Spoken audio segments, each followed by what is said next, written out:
Graça e paz seja sobre a sua vida. Como eu vi que tem alguns visitantes, deixa eu me apresentar. Eu sou o Anderson, um dos pastores aqui de Lagoinha, Porto Alegre. Eu sou o coordenador do Seminário Teológico Carisma aqui.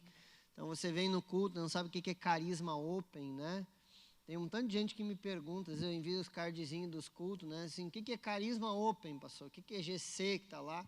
Carisma Open é um culto que é administrado, né, pelo Seminário Teológico Carisma. E muitos, não, aqui na verdade todos que passaram pelo altar, né, são alunos ou alunos formados, né, alunos em curso ou alunos formados do Seminário Teológico. Então é um lugar para eles ir aprendendo a servir, aprendendo a derramar aquilo que o Senhor tem colocado no coração deles, o que o Senhor tem dado para eles. Eu acho que, pelo que eu estou vendo aqui, 99% de quem está em serviço hoje é aluno do seminário ou aluno formado do seminário. Quem não é aluno do seminário é que nem a Lídia, que é formada em test drive, que a Lídia participou de todos os test drive, tem certificado de conclusão da semana de aula gratuita, né? Então, de uma forma ou de outra, é aluna, né? Vai ser formando emérita nesse processo. E glória a Deus por isso.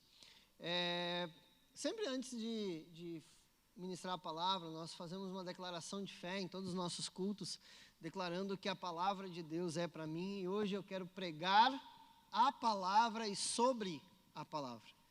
Talvez seja redundante a minha frase, mas à medida que a palavra for avançando, você vai entender isso. Levanta a tua Bíblia assim para cima, diga assim: esta é a minha Bíblia, eu sou o que ela diz que eu sou, eu tenho o que ela diz que eu tenho, eu posso fazer o que ela diz que eu posso fazer.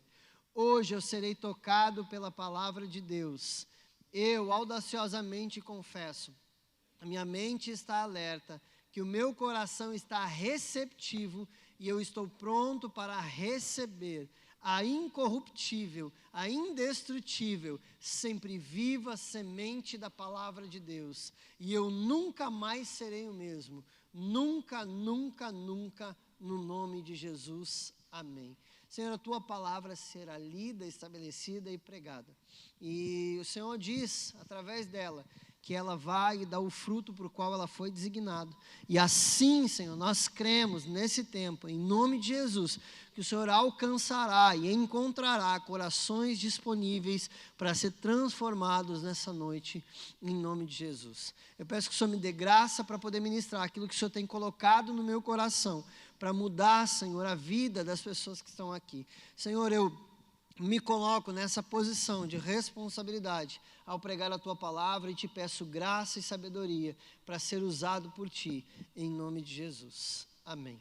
Abre a tua Bíblia comigo no livro de 2 Coríntios. 2 Coríntios capítulo 5.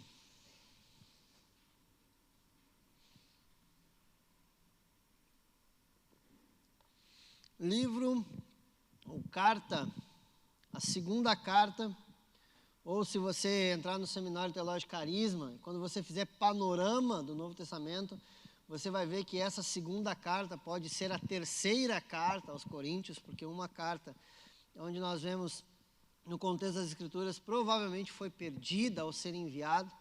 Então a carta de 2 Coríntios capítulo 5, que Paulo menciona uma outra carta aos Coríntios, né?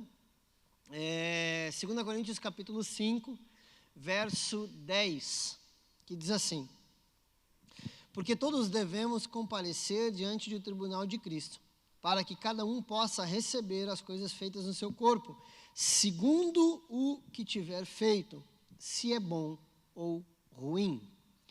E é nessa base que eu quero começar. Depois eu quero ler alguns outros textos. Nós vamos voltar para Mateus e entender algumas coisas que o Senhor está falando. Mas uma coisa que eu tenho entendido nesses últimos tempos, uma coisa que o Senhor tem ministrado muito no meu coração, é a respeito da palavra responsabilidade. Sabe que alguns meses para cá, o Senhor implantou dentro do meu coração um senso de responsabilidade um pouco diferente a respeito de tudo que eu já vivi. E eu comecei a orar ao Senhor e questionar algumas coisas, porque ninguém conhece melhor a nossa vida do que Deus e nós mesmos.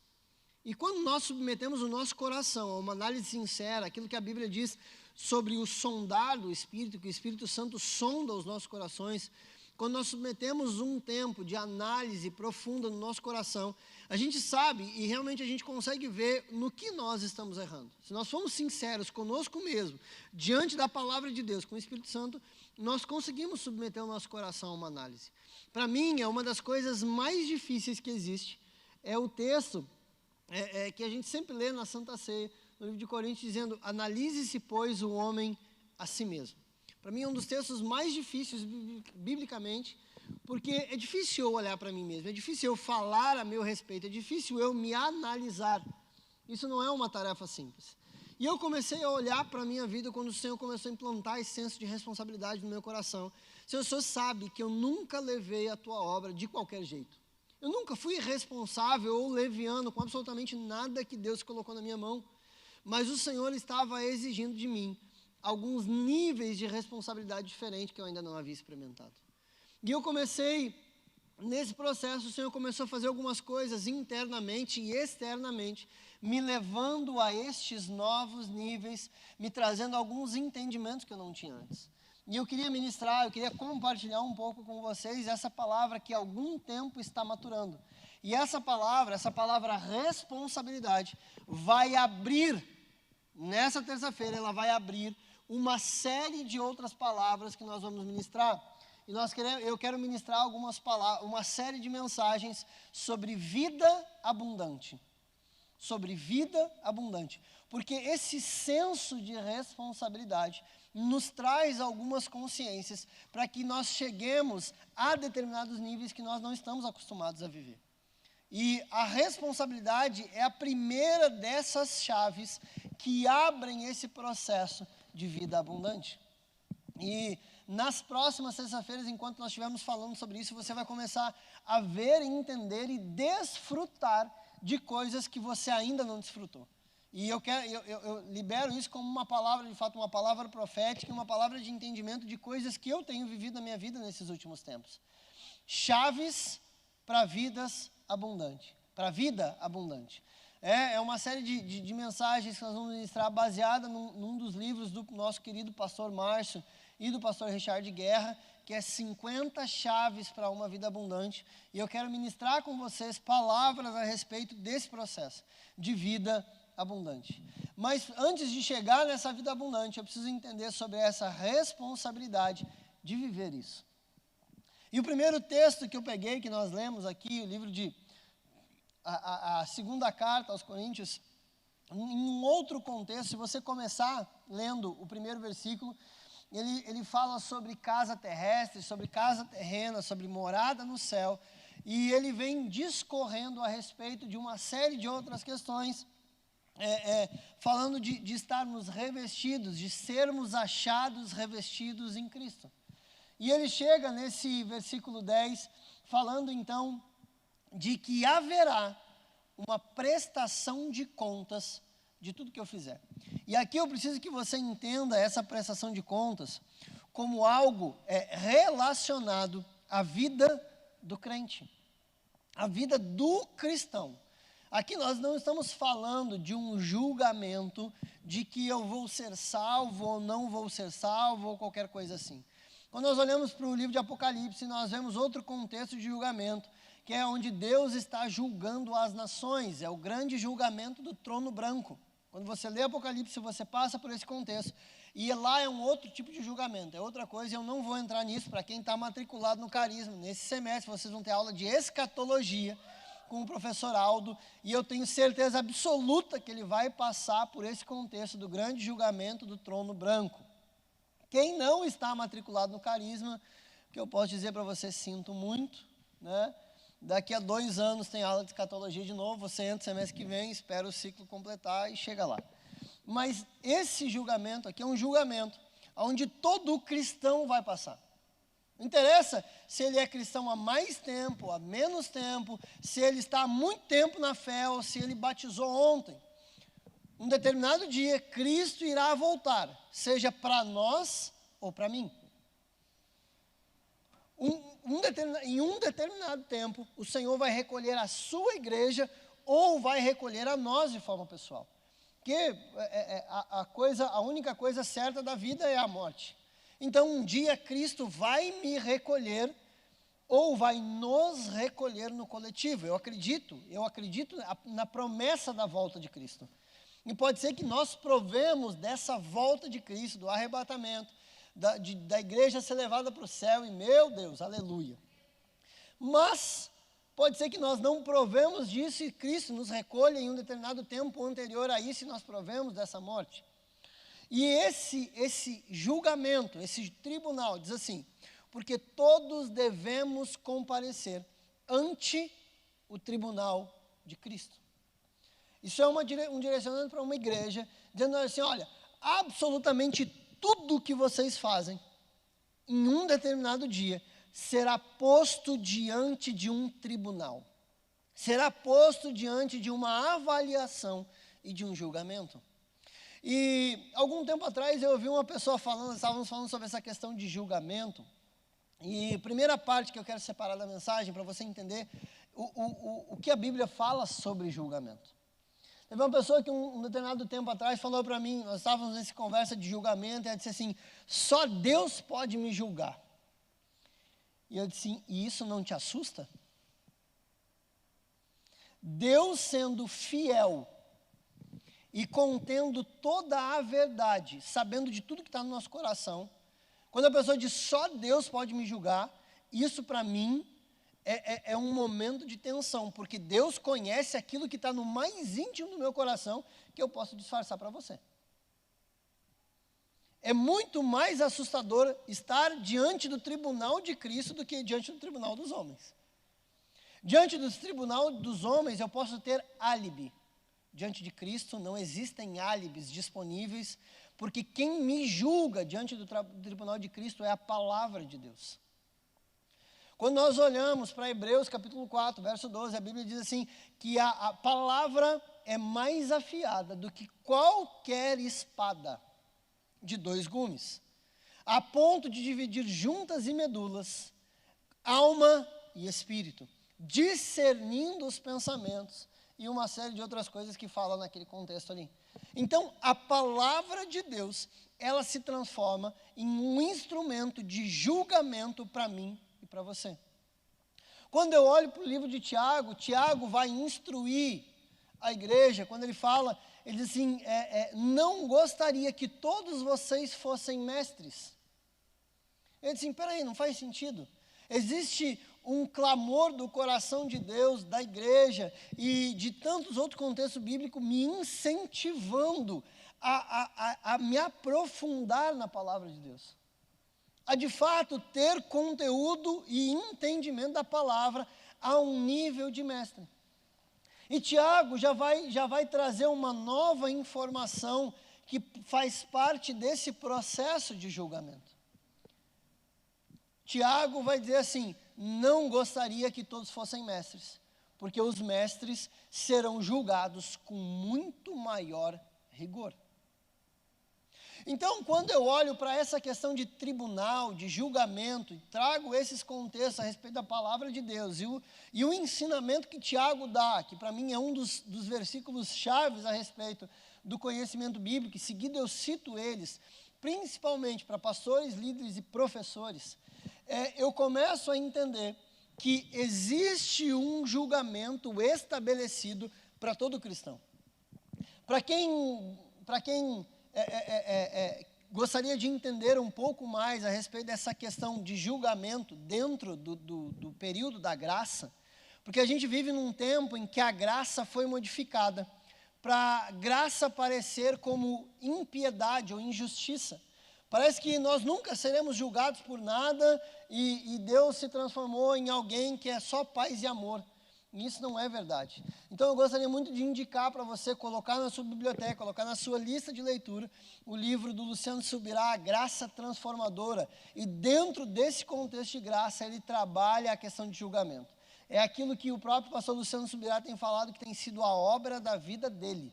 Ele escreveu esse livro por muito tempo, e deixou esse livro guardado durante mais ou menos 2 anos, ainda pesquisando sobre graça para ver se ele não ia mudar de opinião sobre nada do que estava escrito. E só então de terminar esse processo de maturação, depois do livro escrito e guardado durante alguns anos, ele resolveu então publicar o livro.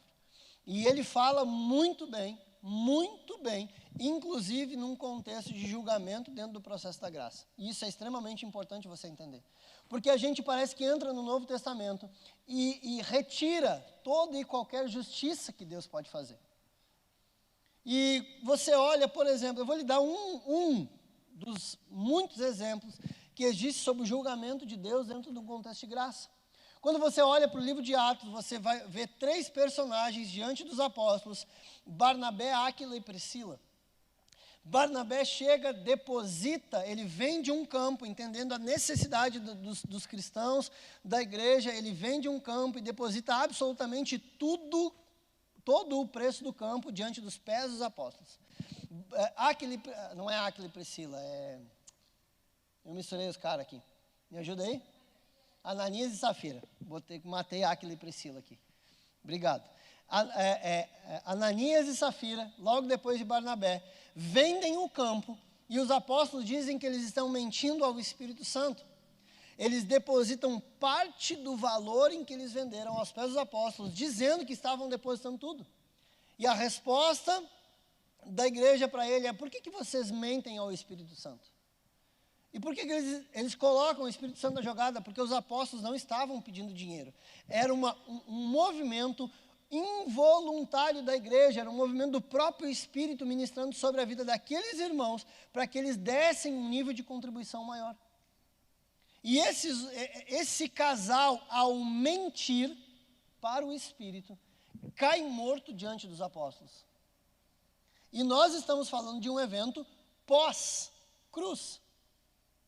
Se é um evento pós-cruz, quer dizer que a graça já estava inaugurada. E mesmo assim, após a graça, houve julgamento. Estou certo ou estou errado?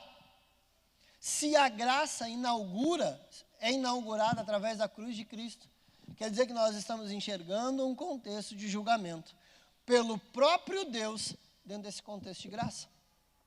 Quer dizer que, em algum momento, Deus ainda pode nos julgar.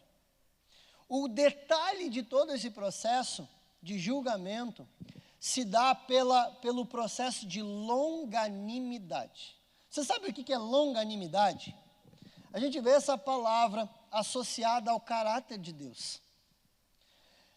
E depois ela aparece em Gálatas capítulo 5, falando sobre um dos desdobramentos do fruto do Espírito. Gálatas capítulo 5, então, vai desdobrar, vai dizer que um dos desdobramentos que o Espírito dá para nós, se chama longanimidade. E essa longanimidade também está associada a Deus. Longanimidade, para você entender didaticamente, é paciência com vários es. Paciência. Longanimidade.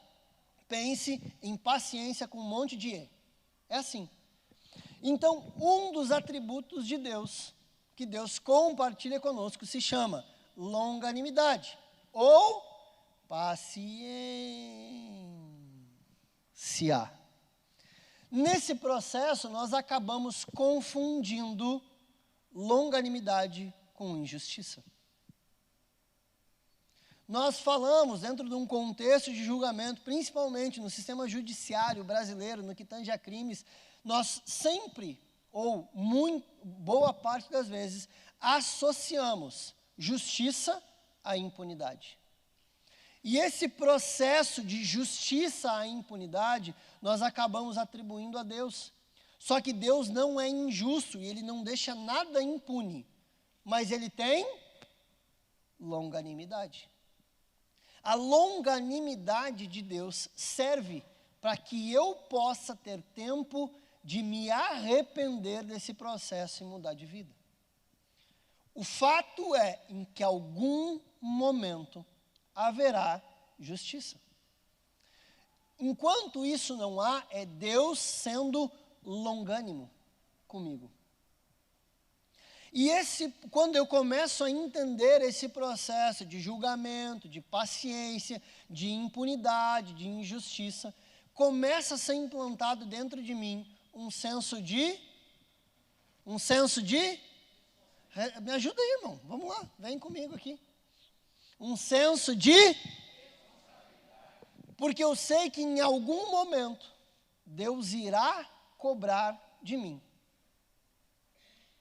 2 Coríntios, capítulo 5, verso 10. Ante o tribunal de Cristo, todo o homem prestará contas. Todo o homem. E eu acho legal quando a gente fala sobre todo. Porque todo em grego é todo. Igual, exatamente igual. Do mesmo jeito. Sabe quando a gente fala tudo em português, em grego é igual. E quando a gente fala tudo, nada está fora de tudo. É quase filosófico aqui esse negócio, né? Mas está tudo lá dentro, tudo inserido. E está dizendo que todos os homens comparecerão diante do tribunal de Cristo. Mais cedo ou mais tarde. Todo mundo, em algum momento, chegará e prestará contas daquilo que fez. Sendo bom ou sendo ruim. Porque todos devemos comparecer ante o tribunal de Cristo, para que cada um receba, segundo o que tiver feito por meio do corpo, bem ou mal. Ou seja, em algum dia eu vou comparecer diante de Jesus, Jesus não será mais o meu intercessor e meu advogado. Nesse momento ele passa a ser meu juiz. A função muda. Quando ele passa a ser meu juiz, ele vai julgar aquilo que eu fiz por meio do corpo. Ou seja, aquilo que eu produzi, aquilo que eu fiz ou deixei de fazer enquanto estava aqui. Enquanto ele me permitiu ter vida. Nesse tempo, eu estou trabalhando para um dia comparecer ante o tribunal de Cristo. E isso precisa implantar dentro do seu coração um senso de responsabilidade. Sabe que, certa vez, eu vou citar isso para você entender, mas eu particularmente não sei explicar. Eu costumo dizer que tem algumas coisas que só cabem na mente de Deus, né? Só cabem na mente de Deus. Mas eu lembro que certa vez eu estava orando na igreja, eu estava sozinho na igreja, lá na outra igreja que eu congregava, eu estava sozinho. E eu estava num momento de oração muito fervoroso, sozinho ali, cara, orando.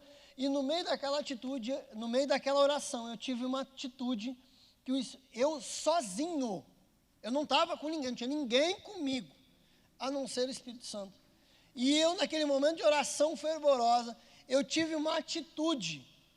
E quando eu fiz aquilo que eu fiz dentro da igreja, assim, eu exagerei um pouco na minha oração. E eu entendi que naquele momento eu fiz uma meninice. E na hora o Espírito Santo me repreendeu. Na hora o Espírito Santo me deu assim, aquele senso de temor que eu deveria continuar orando da forma que eu estava e não ter a atitude que eu tive. E talvez seja tão bobo, porque eu estava orando e eu lembro que eu estava de pé descalço, orando para lá e para cá, na frente do altar da igreja, assim. Tinha chegado da igreja, tinha colocado meu chinelo num lugar, estava orando ali, para lá e para cá. Sabe quando você está empolgado? O pastor David pregando. Pensa aí, mentaliza. O pastor David pregando aqui, mais ou menos aqui, para lá e para cá, vibrando, gritando e tal, não sei o quê. Eu estava mais ou menos assim orando. E eu estava tão empolgado que eu cheguei e dei um pontapé no chinelo, assim, no meio da oração. O chinelo foi parar lá do outro lado, assim. Mas eu estava empolgado com a oração. É como se naquele mesmo momento, assim, parece que aquela unção tivesse encerrado. Como se tivesse estancado. Porque aquele momento eu deixei de ser espiritual e passei a ser carnal. Eu fui menino, eu deixei que a minha emoção controlasse a minha oração. Nossa, mas que bobo. Bom, como eu disse, eu não sei explicar. Para Deus, aquilo não foi bom. Eu deixei que a emoção controlasse um momento, ou seja, a alma controlasse um momento que estava sendo espiritual. Isso faz muitos anos. Mas aquela atitude me ensinou alguns princípios sobre o mundo espiritual. Aquela atitude, aquele cessar da presença de Deus, instantâneo, me ensinou sobre a importância e a responsabilidade dos momentos espirituais. A minha vida de oração mudou por causa daquilo. Opa, cara, tem algumas coisas que eu não posso fazer quando eu estou diante da presença de Deus. Tem algumas coisas que não me cabem em momentos espirituais. Você entende que cada uma dessas coisas vai implantando dentro de você um senso de responsabilidade. Tem coisas que não me cabem mais. Tem uma das matérias do Carisma, que para mim tem um dos livros obrigatórios, dos melhores, em todo o processo do Carisma. Eu destaco sempre 2 livros que são as minhas paixões, que é o Liderança Corajosa. É um livro maravilhoso que eu tento ler ele uma vez por ano, eu leio ele, tento, seguido voltar a ele, que é maravilhoso, Liderança Corajosa. E o outro que é Fora do Alcance de Crianças. O Fora do Alcance de Crianças é uma obra de arte do nosso querido pastor já recolhido pelo Senhor, Drummond Lacerda. E ele fala que tem certas coisas em Deus que não são permitidas para crianças. Que você precisa passar por um processo de maturação para alcançar algumas coisas em Deus. A capa do livro é fantástica, é um menino em cima de alguma coisa, não lembro exatamente em cima do que ele está, esforçando para tentar alcançar um fruto, mas ele não alcança aquilo, porque tem algumas coisas que devem ficar fora do alcance de crianças. Você vai ler, você está no Carinho, você vai ler esse livro na matéria de crescimento espiritual. É maravilhoso. Porque tem coisas em que Deus exige senso de responsabilidade. Quando você pega um produto químico, que seja o mais simples, vai ter uma advertência no rótulo. Manter esse produto fora do alcance de crianças. Porque tem coisas em Deus que exige que nós tenhamos maturidade e responsabilidade para provar disso. Tem coisas que não é só uma vida de oração que vão me dar, mas é uma vida de oração aliada a uma vida de maturação e crescimento. Tem coisas que alguns cristãos chamam de perseguição. Porque as pessoas me perseguem, porque não deixam fazer isso, porque não deixam fazer aquilo. E eu, em muitos desses casos, quando eu olho para a vida da pessoa, analiso a vida da pessoa e digo assim, cara, eu acho que no teu caso aqui está escrito no rótulo, manter fora do alcance de crianças, é por isso que você não está chegando aonde gostaria de chegar, porque Deus está te livrando de lá.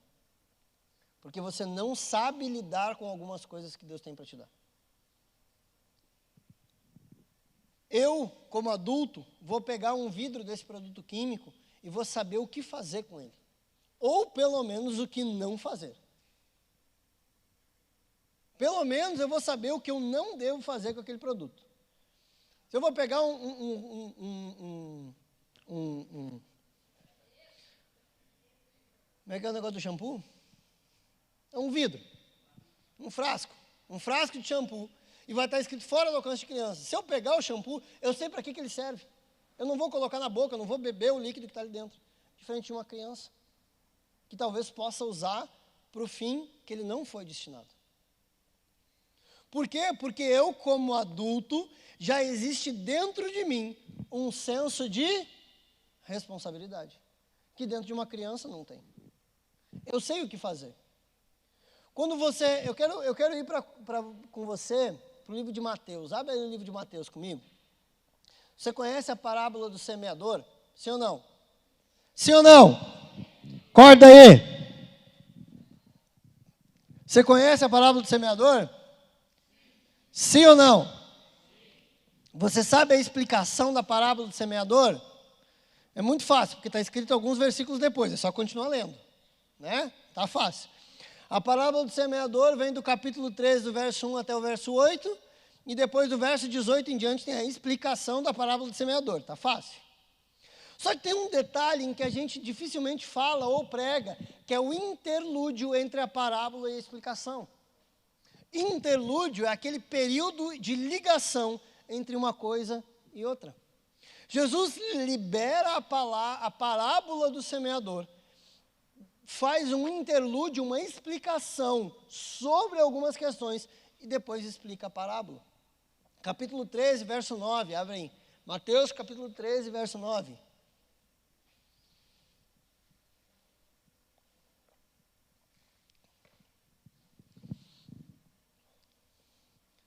Mateus capítulo 13, verso 9, começa assim: aquele que tem ouvidos para ouvir, repete aí. Isso aí, completa a minha frase. Aquele que tem ouvidos para ouvir.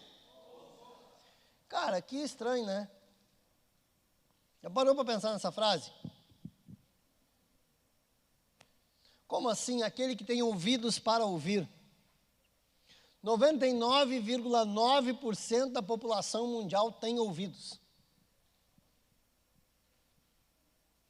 Alguma pequena parcela desses 99,9% não ouvem, né? Tem ali o corpo perfeito, né, externamente, mas não, são surdos.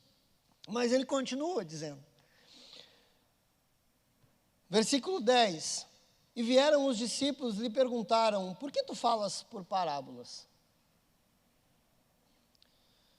E ele diz assim: respondendo disses, porque a vós é dado a conhecer os mistérios do reino dos céus, mas a eles não lhes és dado. A eles não lhe és dado. Porque aquele que tem, para ele se dará e terá mais em abundância, mas aquele que não tem, até aquilo que tem lhe será tirado. E a gente atribui isso a dinheiro. Já vi um tanto de gente usar esse negócio aqui para dizer que fala de dinheiro. E não tem nada a ver com dinheiro. Já vou explicar isso aqui. Tem nada a ver. Versículo 13. Portanto, lhes falo por parábolas, porque eles vendo, não veem, e ouvindo, não ouvem e nem compreendem. Cara, e um tanto de gente, olha só, para pensar comigo aqui. Vamos fazer uma ilustração rápida para você entender. Tenta imaginar isso na sua cabeça aqui. Jesus está falando para uma multidão em parábolas. A multidão entendeu o que Jesus falou, sim ou não? Sim ou não? Um diz que sim, o outro diz que não, o outro não sei. O outro assim, pastor, não sei, prega aí. O outro vai dizer assim, não sei, o senhor que tinha que saber. Né? Vamos parar para pensar o seguinte aqui. Vem cá, Cris. Vem cá. A Cris e o Thiago. Sobe aqui para ficar mais, para aparecer na transmissão. Vocês ficar mais bonita na transmissão. Pode guardar essa placa aí, meu. Vem com a placa de 10 minutos. Já guarda isso aí que eu não quero ver tua placa aí. Vem ele com a placa de 10 minutos e vai mostrar, você nem mostra. Vamos pensar aqui. Aqui nós vemos Jesus, né? Porque a Bíblia diz que nele não havia formosura alguma. Então, Isaías fala sobre isso, né? Não, deixa assim. Ó, já ficou vermelho, coitadinho, ó. Pensa aqui. Aqui está Jesus. Aqui nós temos um discípulo. Alguém que está muito próximo a Jesus. Vem cá, Rafa. Sobe aqui. Fica aqui um pouquinho mais longe de Jesus e dos discípulos. Aqui. Jesus, seus discípulos e a multidão. Se eu peguei alguém maiorzinho assim, né? Para representar a multidão. Pensa comigo aqui. Nós continuamos lendo, e o versículo 18, Jesus começa a explicar a parábola para os discípulos. Só que Jesus profere essa palavra na presença dos discípulos e para a multidão. Ele prega, e quando ele libera essa palavra, ele não está em particular, ele está num lugar público. Ele está pregando para todo mundo, falando para todo mundo. Agora para pensar, se os discípulos aqui estão mais próximos de Jesus, qual é a possibilidade? Qual é? E esses discípulos não entenderam o que Jesus quis dizer na parábola, tanto que Jesus teve que explicar para eles. O que lhe garante que aqueles que estão mais longe entenderam alguma coisa? Faz sentido isso para você? Pensa comigo aqui então. Jesus tira os discípulos à parte, faz um interlúdio disso falando sobre isso. E eu vejo, e quando você não entra em profundidade, entendendo sobre parábolas, é um estudo incrível você estudar sobre as parábolas de Jesus.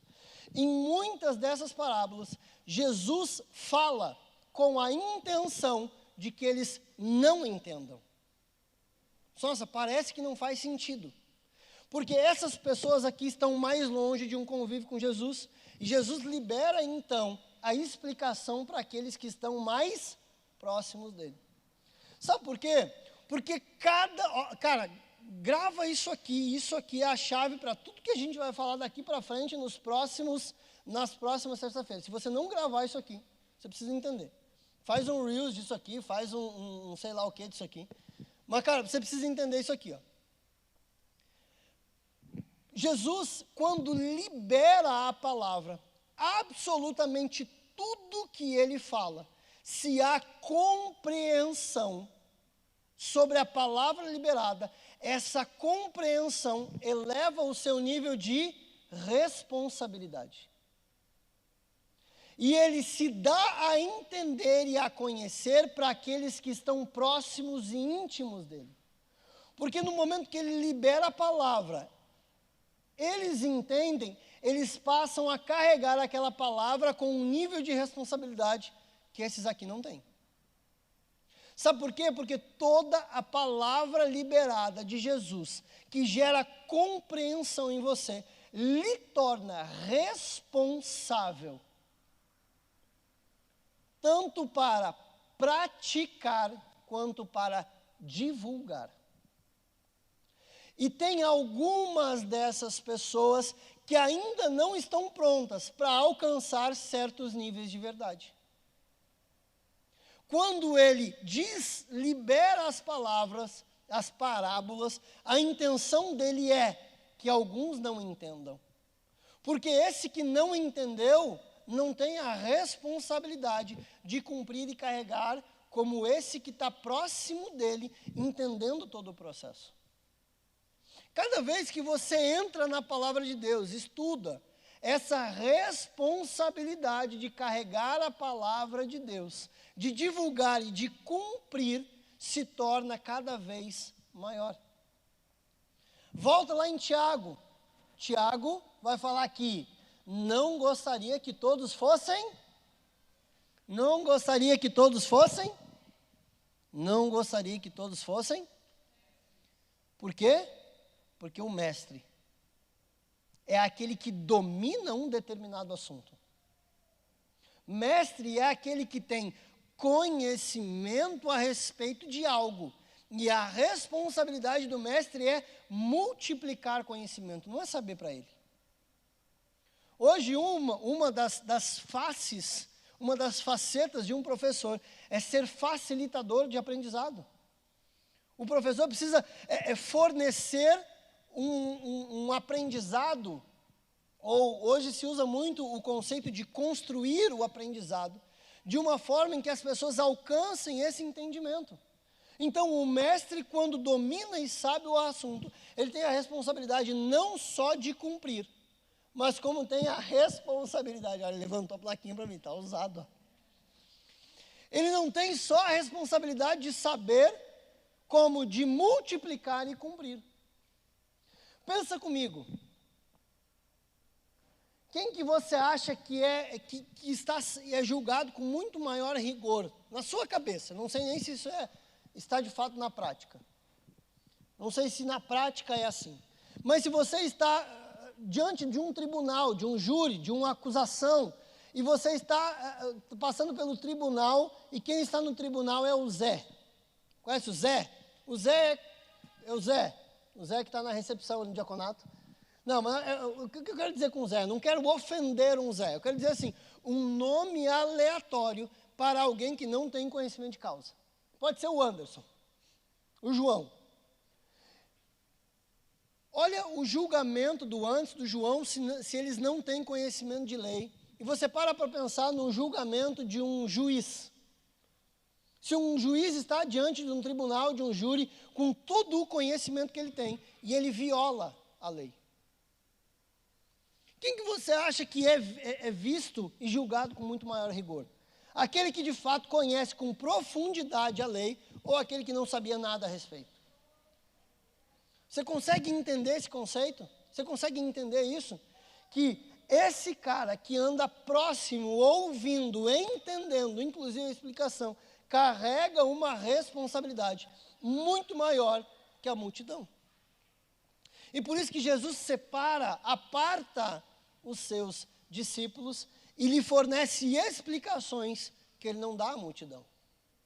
Em algum momento, vocês vão ver, por exemplo, na revelação de Pedro, quando Pedro diz, tu és o Cristo, Filho do Deus vivo, ele diz assim, Senhor, tu ocultaste isso dos grandes sábios e revelaste a nós, os pequeninos. E ele diz que aquela verdade edificaria a igreja dele. Sobre esta pedra, sobre essa fundamentação de verdade, que eu sou o Cristo, Filho do Deus vivo, eu vou edificar a minha igreja. Pedro, naquele momento, passa a carregar uma responsabilidade que antes não carregava. E, inclusive, para a Igreja Católica Apostólica Romana, ele passa e se torna o pai da igreja. Para a religião católica romana, a igreja está edificada sobre Pedro.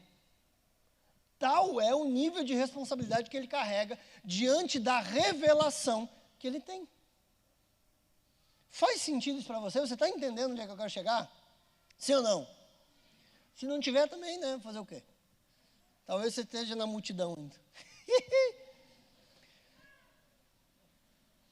Vou até tomar uma água aqui para você digerir. Sem dúvida.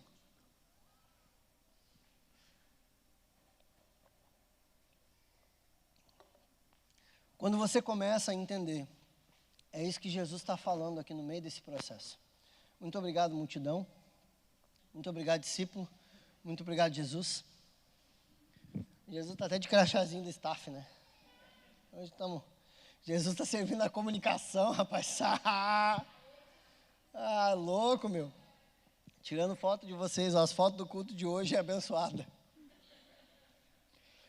Então, eu vou voltar para Mateus capítulo 13, do verso 9 em diante, ele está dizendo assim, aquele que tem ouvidos para ouvir, ouça. Sim, você precisa aguçar o seu ouvido e entender aquilo que eu estou falando, porque eu estou liberando verdades. E essas verdades lhe tornarão responsável. Por exemplo, quando você começa a entender verdades sobre perdão. Quando você começa a entender verdades sobre perdão, você passa a ser responsável e você passa a ser julgado quando você não libera perdão. Porque Mateus capítulo 6, quando Jesus está um pouco antes de discorrer o Pai Nosso, ele fala sobre perdão, no Pai Nosso ele fala sobre perdão. E quando ele termina de ensinar a oração do Pai Nosso, ele fala sobre perdão de novo. E ele fala que aquele que perdoa será perdoado. E quando você entende isso e você carrega mágoa sobre alguém, não libera perdão, não perdoa, não pede perdão, você está bloqueando e se tornando responsável pelo seu bloqueio. Não tem mais ninguém responsável. Nós vemos em algum momento da Bíblia falando que aquele homem que maltrata a sua mulher tem as suas orações interrompidas. Quando eu entendo essa verdade, eu passo a ser responsável por carregar essa verdade. O nível de responsabilidade na minha comunhão e no meu relacionamento com Cristo começa a subir. Por exemplo, eu entendo sobre submissão e autoridade.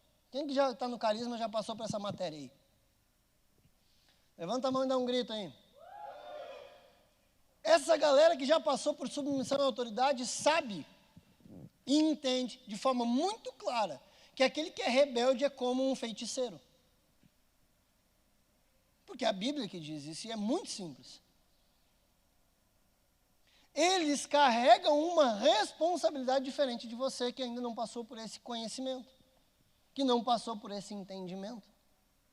Você entende que à medida que você vai avançando no seu relacionamento, à medida que você vai avançando na sua posição, na sua decisão, você se torna responsável pelo que ouve e pelo que carrega.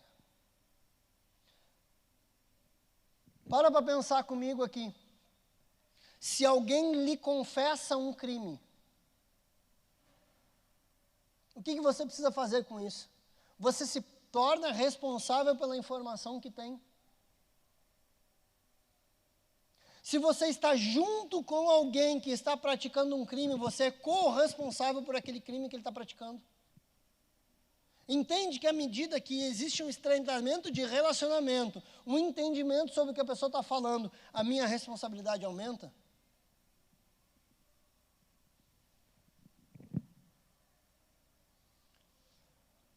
É aquela palavra que não dá para dar glória a Deus, né? Puxa vida. Portanto, lhe falo por parábolas, porque eles vendo, não veem. Já contava? 13. Falo por palavras que eles vendo, não veem. E ouvindo, não ouvem e nem compreendem. Então, neles se cumpre a profecia de Isaías, dizendo: ouvindo, ouvireis e não compreendereis. Vendo, vereis e não percebereis. Porque o coração deste povo se fez pesado, e os seus ouvidos ouvem pesadamente, e eles fecham os seus olhos, para que em nenhum momento vejam com seus olhos, ou ouçam com seus ouvidos, e compreendam em seu coração, e se convertam. E eu os cure. À medida que eu deixo de ouvir, à medida que eu não me aproximo para ouvir a verdade, eu perco oportunidades de conversão.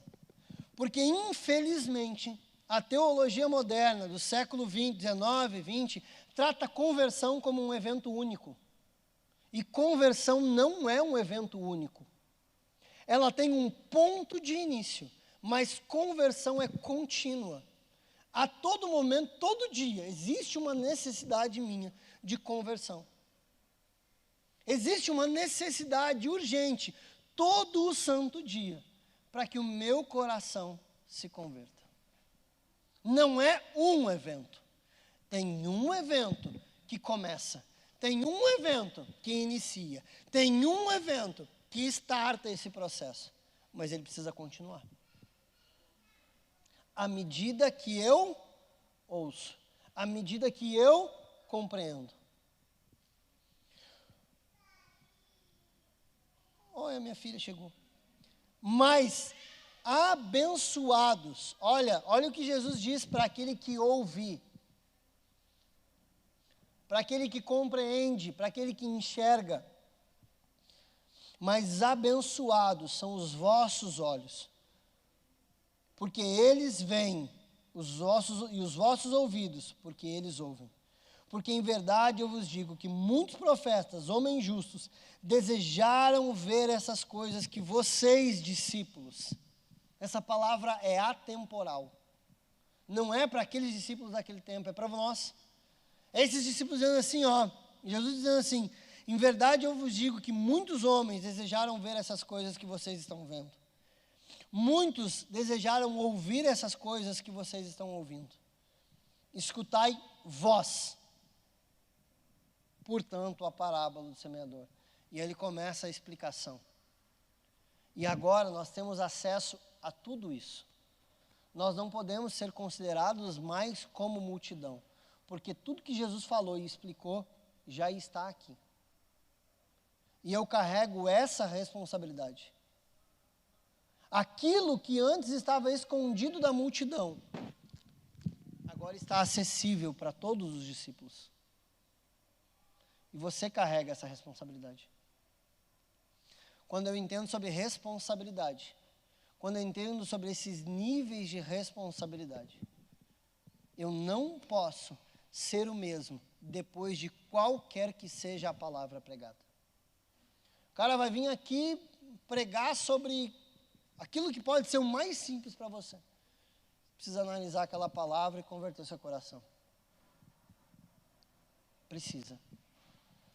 Porque o seu nível de responsabilidade é muito maior do que qualquer outra pessoa. Cara, tem gente que passa o dia todo ouvindo pregação, palavra e louvor. O seu nível de responsabilidade está aumentando. Você entrou num seminário. Seu nível de responsabilidade está aumentando. Porque você está sendo submetido a palavras que antes você não entendia. Ontem eu ainda comentava com um casal.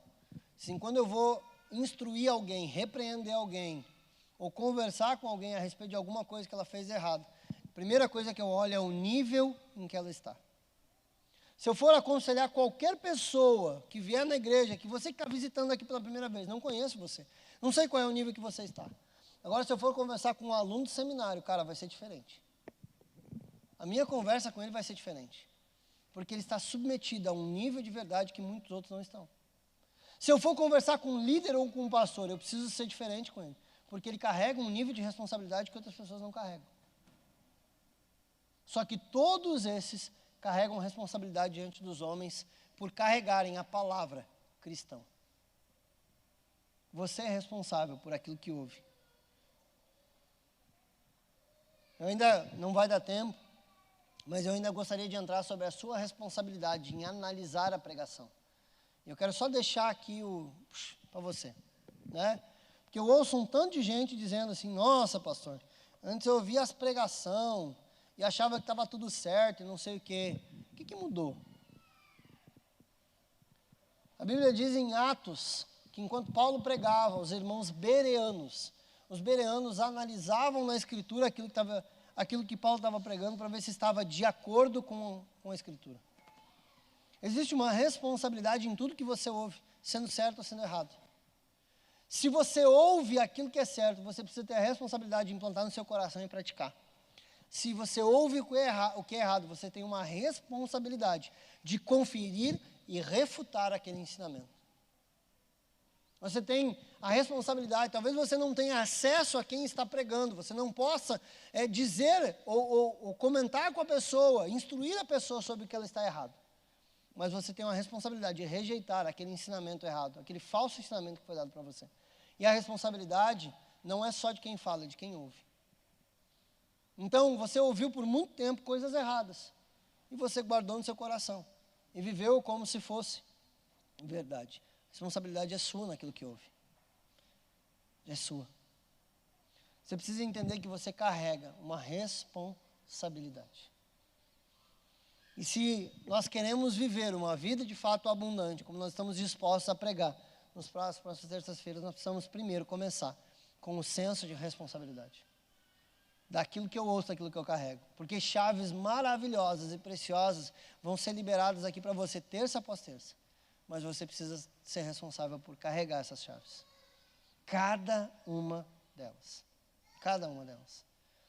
A minha oração nessa noite é que você entenda esse processo e que você se torne responsável por aquilo que você ouve. Que você se torne responsável por tudo que está sendo plantado dentro do seu coração. Sabe por quê? Porque Cristo, primeiro, morreu na cruz pela sua vida, deu a vida dele para que você estivesse aqui hoje. Você precisa carregar isso com responsabilidade. E uma frase que eu amo demais para mim, que é do meu querido pastor Luciano Subirá, e ele diz assim: conhecer a Cristo é muito mais que um privilégio. Conhecer a Cristo é uma responsabilidade. É maravilhoso conhecer a Cristo, ser cristão, aleluia, glória a Deus. Mas quando eu conheço a Cristo, eu passo a carregar o nome dele. E passo a representá-lo. E se eu o represento, eu preciso representar a altura de quem ele é. Você entende que Deus, em alguns momentos, vai nos exigir novos níveis de responsabilidade? Algumas coisas que você falava antes, não dá para falar mais. Algumas coisas que você fazia antes, não dá para fazer mais. Porque agora você representa Cristo. E você é responsável por isso. E o problema é seu de ter vindo hoje. Né? O próprio Lucas ministrou. E ele disse que o Espírito Santo tinha marcado o encontro com você. Foi ele que lhe trouxe para esse lugar. Então, se foi dura a palavra, se vira com ele. Ora e reclama com ele. Senhor, por que o Senhor tinha que falar isso? Por que o Senhor tinha que usar ele para pregar isso hoje? Podia ser outro dia que eu não vim. Só que mais difícil que isso ainda, está no YouTube. Agora vai pegar uma geração inteira. Vai alcançar muita gente. O problema é de quem ouvir. Porque vai se tornar responsável. Deixa eu orar com você. Não precisa apagar a luz não, pode deixar acesa, porque hoje é para a gente... Hoje é uma oração, é uma oração mais racional, em que a gente tem que olhar para dentro da gente mesmo. Né? Sabe que é a pregação que a gente termina assim, que se a gente pudesse orar na frente do espelho, seria bom. Se a gente pudesse chegar na frente do espelho e orar, e olhar para aquele cara que está ali na minha frente e orar assim, cara, deixa eu orar por ti, porque tu está desviado, praga. Deixa eu olhar por ti. Como não tem espelho, de repente você abre a câmera frontal do seu celular, né? Deixa eu orar por ti, desviado. Deixa eu orar por ti para que você se torne responsável por isso que você está ouvindo. Gente, eu preciso te fazer um apelo. Eu preciso te fazer um apelo. Faz só um fundinho musical aí, David, tá bem bom. Tá, glória a Deus. Só vai dar tudo certo. Oi?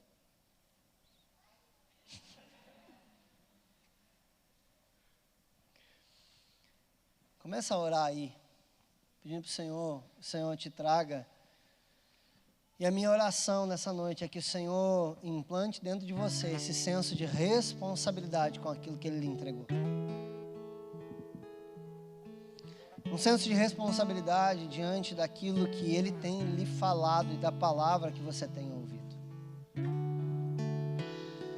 A Bíblia diz em Romanos que diante da manifestação da criação, nós somos indesculpáveis. Só diante da revelação da criação, nós já nos tornamos indesculpáveis. Imagina o que será cobrado daqueles que conhecem a palavra.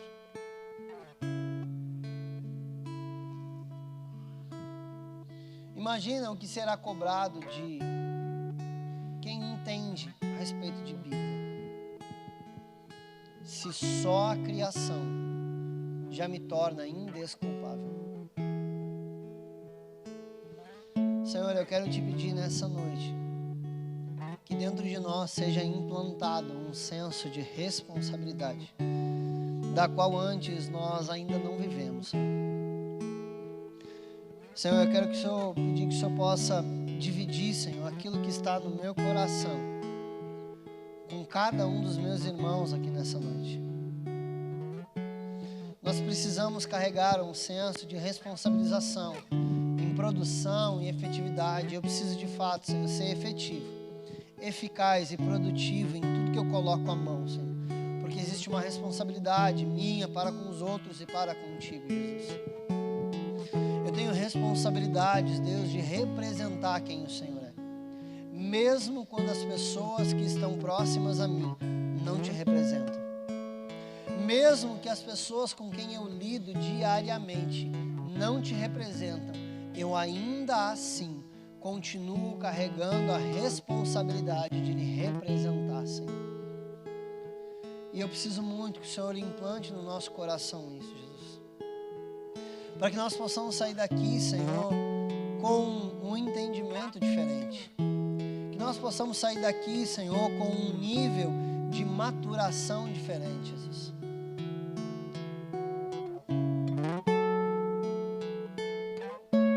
Ore ao Senhor. Ore ao Senhor. Ore por você nesse momento. Não ore ore por quem está do seu lado, não ore por quem ficou em casa, ore por você. Peça para o Espírito Santo implantar dentro do seu coração essa responsabilidade.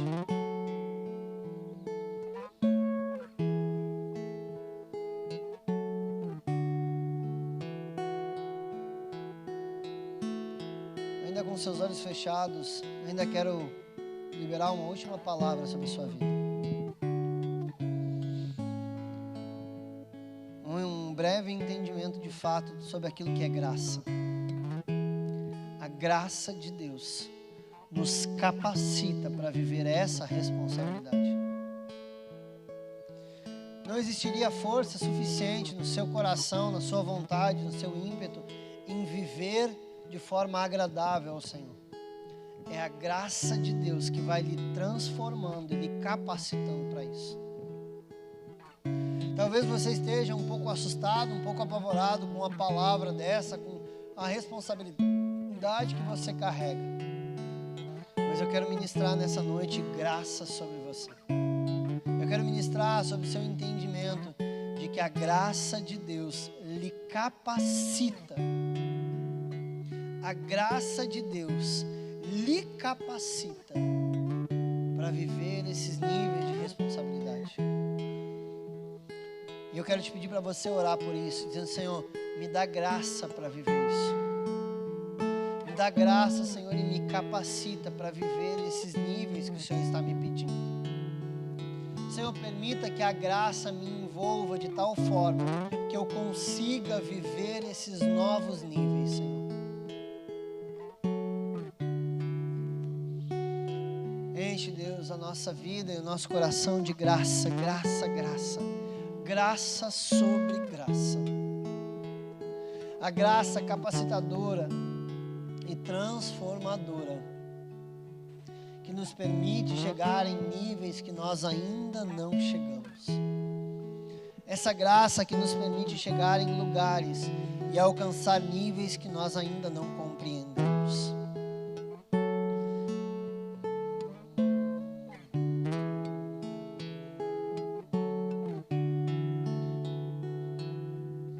Se você está vivendo fora dessa graça, eu quero te convidar hoje.